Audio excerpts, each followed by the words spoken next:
Hey there everyone, it's Joe, and we're going to be doing a completely different deck. I've spoken about this in a couple of my previous videos, which is going to be a mono water deck, which is titled Waterja because it's kind of referential to a lot of the other Final Fantasy games, and I kind of wanted something that fit, and it does. So we're going with Waterja for the name for this deck, and it's been getting a lot of buzz recently. Like, mono water's just been doing very, very well in tournaments recently. It's doing extremely, it's putting in a lot of work. It's very hard to argue with the power of this deck, so I wanted to make sure that they got its spotlight.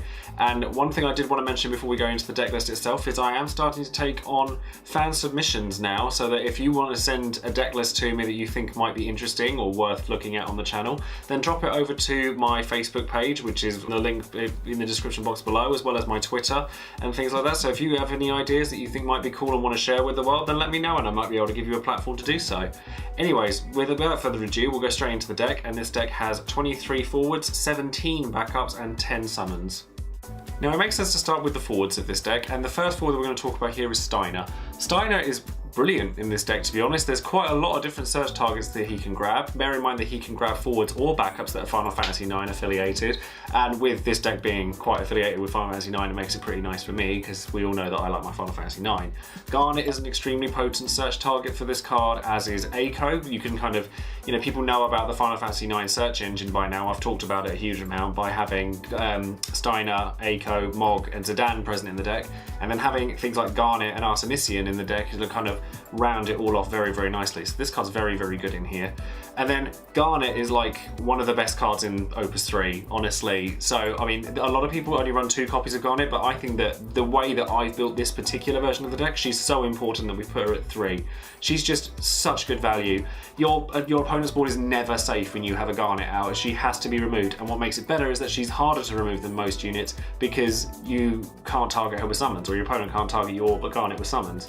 So honestly, I think that she's a shoo-in at 3. Other people may disagree and only run 2 of her because you have lots of ways of searching her, like Steiner and Eiko, but I really want to make sure that she's out as soon as possible, so I've gone with 3. And then we have 3 copies of Lena, which was my card of the week last week, and honestly she puts in so much work in here, it's unbelievable. We have 3 copies of Knight, which we'll get to very shortly, which will, you just get a massive value unit, as well as Fame Mimic Go-Go. Some people like to run more targets for Lena. I think 5 is about right. If we look, looking at some of the more recent Japanese lists, there are some that run more. There are some that run about as many as I have here. So honestly, it's a choice thing. But Lena just can provide you with a large board very quickly, and she's just very, very good. So honestly, I definitely run 3 copies of her in here. And then we've gone with 3 copies of Cagnazzo, and Cagnazzo is your absolute 100% best friend against Mono Lightning, because Alcid combos can't kill him because of his ability. And, if your opponent's amassing a board very, very quickly and you've managed to get one, this card is your wall breaker. Being able to play down a Cagnazzo, have your opponent's guys lose power, you can suddenly push in a way that you couldn't before. As long as it's late game and you've managed to accumulate a bit of board presence, this card can actually win you the game. So we decided on 3 copies here. Cagnazzo is something that's in pretty much every mono water list I've seen so far, so it was a shoo-in for me. As I mentioned with Lena, we've gone with 3 copies of Knight because at 5 backups, one of which being Waka, you have a 9,000 power guy for 2 CP. You don't really get much better than that, quite honestly, and because it's 2 CP, it's targetable by Lena when she comes into play. You just get a lot of value out of it. It just makes a lot of sense, honestly. And then we've gone with 2 copies of Ashe, not 3. I used to run a lot of 3 copies of Ashe in most decks, but I discovered that her S ability isn't really why you play her, to be honest. It's nice if you get it, and it's just, kind of there if you absolutely need it, and it can be a threat to your opponent if they attack you. But honestly, it's not the reason that you run Ashe, so I think that 2 copies of her is actually perfectly viable. Some decks I've seen not run any copies of Ashe at all, but I just think that she's such a good value card that I wanted to run her. And then we've got 2 copies of Theodore, and in some water decks I've seen run 3 copies of Theodore, but in my testing and my experience, I've liked 2, because Theodore requires you to play cards before you attack, and generally speaking in card games, I prefer not to do that. It encourages you to overextend, and while you can get quite a lot out of Theodore, it's something that I prefer to only run later, or it's a more situational card to me than it would be to some. So I've gone with 2 copies instead of 3. And then lastly, for the water forwards, we've gone with 2 copies of Fame Mimic Go-Go, primarily because it's a target for Lena, but honestly this card is just good. straight up, it's just good. 1 CP for a 7k guy that dies if your opponent doesn't have any guys. That's all you really care about. If your opponent doesn't have any guys and he dies, oh well, you've only lost 1 CP, and you're never going to play him when your opponent doesn't have anything. So honestly, it's just worth always having him, and you can bin him like to pay for something else because you can always bring it back later with Lena. And it's just, the synergies between all the different cards in Water is just so strong right now. And lastly, we went with 2 copies of Zidane. Again, a lot of lists prefer to run 3 copies of him, but I think that because he's light and because you have so much search for him, I like running 2. Whereas, you know, if I were to see a Garnet in my opening hand, I can discard her for a cost and be okay with it because there's 2 more copies in the deck. Zidane, I can't do that because he's light, and that's why I decided to kind of play it in those ratios. And you may feel differently, and as I've always said with all of my decks, you are welcome to take these decks and change them as you see fit, because these decks, I've tested them the way that they worked for me. Is perfectly encouraged for you to go and change it your own way. The backups in Water are actually quite a difficult pick because there's a lot of very good backups in Water. But one of the ones that you can't not really run in this deck is Yuna, because the only thing that Water has really that's probably stronger than its backups is its summons. Water's summons are unparalleled, they're extraordinary. So and Yuna is now at a point where there's so many good ones that you can play Yuna as just a staple. I mean, I used to swear by the 5-drop Yuna, and I still like the card a great deal, but because there's so much good synergy with Water summons now, this Yuna is just good, and it's 2 CP. So just run 3 of it, just do it. And then 3 copies of Scholar. You do have to excuse me as I'm looking to the side because I have my deck list written on my screen, so I am looking at it for reference. I'm going with 3 copies of Scholar, primarily because it's a backup that can destroy itself later if you need it to. It's 2 CP, so you can whack it down quickly. And but the ability is actually very useful because if your opponent's running board wipes like Shantato, or if your opponent's targeting something that you have that you don't want gone, you can block and then trigger Scholar so that you just don't lose your guy. It's a nice kind of protection for a lot of your forwards if there's particular things that you don't want to happen to them. And then 3 copies of Waka, because as I said in my July review for a couple of weeks ago, or it might have been last week even, Waka is seeing a lot more play because the 4-drop Waka forward is not the only good Water forward anymore under that cost. You have your Theodores, you have your Lenas, you have your Ashes, there's loads of things you can play now, and therefore this Waka comes into vogue. And because it's a monocolored deck, you're going to run 3 of its power booster. It goes without saying, every monocolored deck runs 3 of its own power booster in my opinion. I've not seen one that doesn't. And then 2 copies of Eiko, because we always like to have searchers in the deck, and Eiko and Steiner have such good synergy that it makes sense to run 2 of it. And then we're going with 2 copies of Artemisian because there's so many things in this deck that have good synergy, but you don't necessarily want to see all of them at a certain time. Like, if you get 2 copies of a Garnet in your hand, you might not necessarily want them. Or if you get Lena before you see some of the low CP things that you can get out with her, then Artemisian solves that. And not only that, it's an FF9 card, so you can search for it with Steiner. There's a lot of good reasons to run Artemisian. Some people might not want to run it, and they might choose to run things like Astrologian instead, but I quite like the extra searchability from Steiner, which is why I've decided to run Artemisian. Now here's where we start getting into the tech plays of Water decks. Now there's some things that you can play completely differently to me here. I chose to keep my 2 CP backups as high as I could, so I wanted to have Yuna, Scholar, and Artemisian, and now Blue Mage as well, so that there's 9 in total. I always try to aim for at least 8 2 CP or less backups in my decks if I can help it, so I've kept with that here.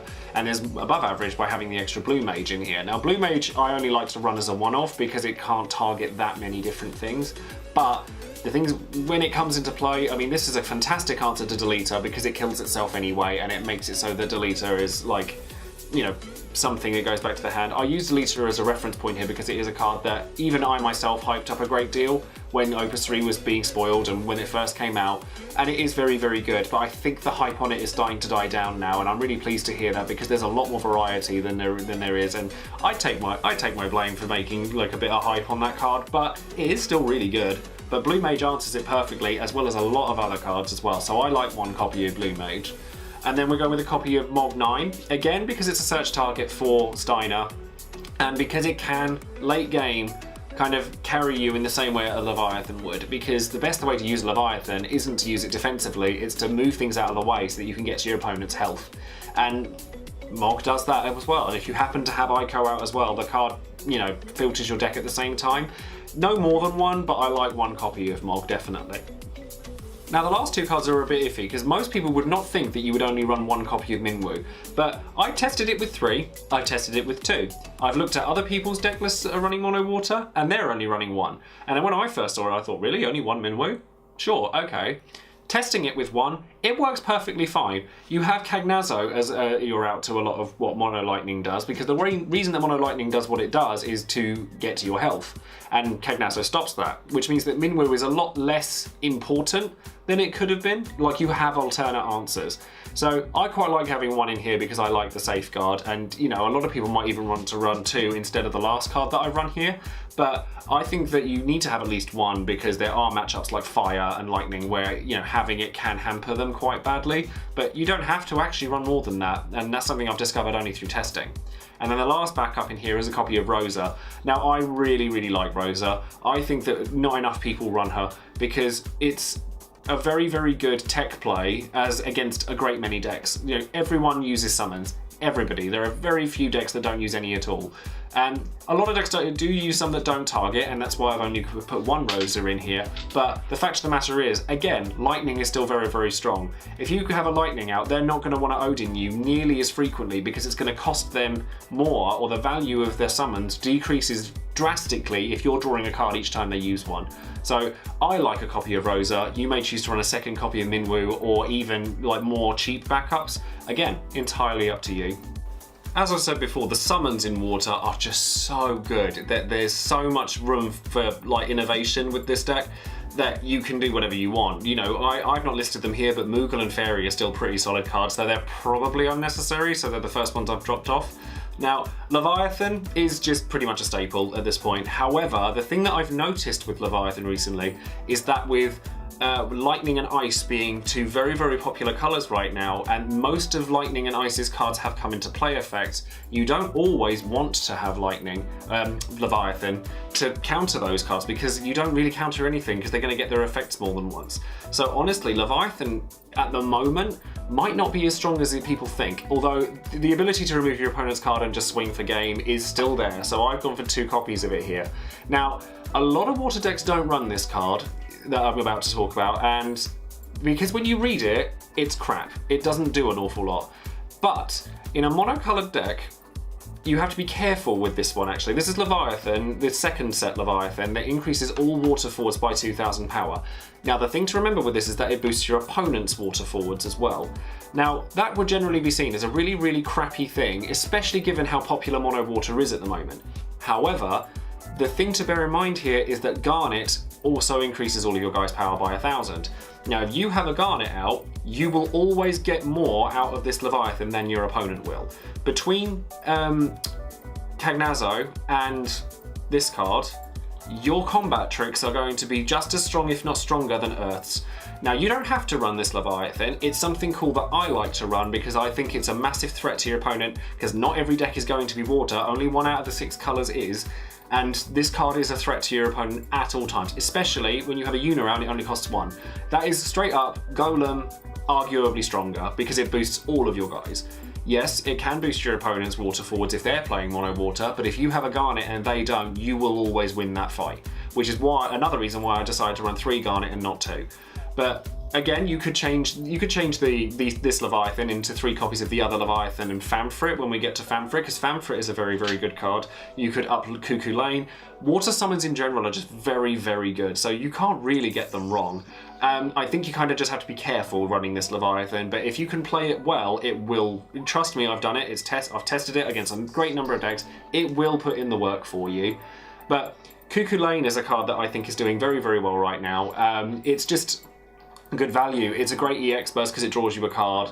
You know, you probably won't kill anything off of it as an EX burst, but that's still useful, but it's still combat tricks. And one thing that I've discovered by playing Earth very frequently, because I've played Earth pretty much since Opus 1 came out, and I'm now trying to break away from it, but combat tricks win games in this game, you know, way more than anything else. No, like Burn doesn't do nearly as well because it's too easy to get around it with things like Minwu, Larsa, etc.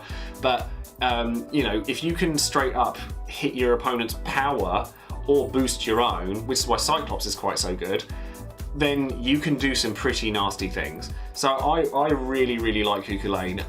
It's just be careful with it, because one thing that people don't realise is that obviously, as I've said earlier, the reason I don't run Theodore at 3 is because I like to attack before I play my cards, and it's something I encourage a great number of players to do, but Cuckoo Lane preys on that big time. So something to bear in mind if you're coming up against Cuckoo Lane, attack before you play cards, or before you start dulling your backups in order to play cards, because it can bite you in the arse if you don't.